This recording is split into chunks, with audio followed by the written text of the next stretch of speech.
বিসমিল্লাহির রহমানির রহিম। হযরত আবু হুরায়রা রাদিয়াল্লাহু আনহু বলেন, সাহাবায়ে সুফফা ৭০ জন সাহাবী ছিলেন, তাহাদের কাহারও নিকট চাদর ছিল না। হযরত আবু হুরায়রা রাদিয়াল্লাহু আনহু স্বয়ং নিজের এই ধরনের ঘটনাবলী অনেক বেশি বর্ণনা করিয়াছেন, যাহা হাদিসের কিতাবসমূহে রইয়াছে। একবারের ঘটনা বর্ণনা করেন, ওই সত্তার কসম যিনি ব্যতীত কোনো মাবুদ নাই, প্রচণ্ড ক্ষুধার কারণে আমি উপর হইয়া পড়িয়া থাকিতাম এবং কখনো পেটের উপর পাথর বাঁধিয়া লইতাম। একবার আমি এই আশায় ফতে বসিয়া গেলাম যে হয়তো কেউ আমাকে তাহার সঙ্গে লইয়া যাইবে।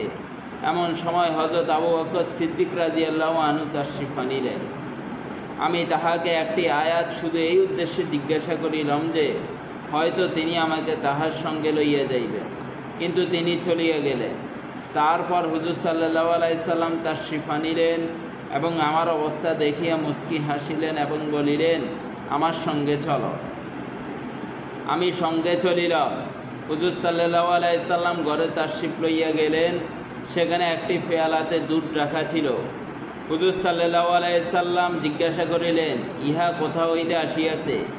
ঘরের লোকেরা বলিল, অমুক ব্যক্তি হাদিয়া স্বরূপ পাঠাইয়াছে। হুজুর সাল্লাল্লাহু আলাইহি সাল্লাম আমাকে বলিলেন, হে আবু হুরায়রা, তুমি সমস্ত আসহাবে সুফফাকে ডাকিয়ে আনো। আবু হুরায়রা রাদিয়াল্লাহু আনহু বলেন, আসহাবে সুফফাগণ ইসলামী মেহমান ছিলেন। না তাহাদের পরিবার পরিজন ছিল, না তাহাদের নিকট অর্থ সম্পদ ছিল, না কাহারও দায়িত্বে তাহাদের খানাপিনার ব্যবস্থা ছিল, না কাহারও উপর তাহাদের খরচের দায়িত্ব ছিল। যখন হুজুর সাল্লাল্লাহু আলাইহি সাল্লামের নিকট কোথাও হইতে সদকার কোনো কিছু আসিত, তখন তাহাদেরকে দান করিতেন, নিজে উহা হইতে খাইতেন না। আর যখন কোনো কিছু হাদিয়া স্বরূপ আসিত,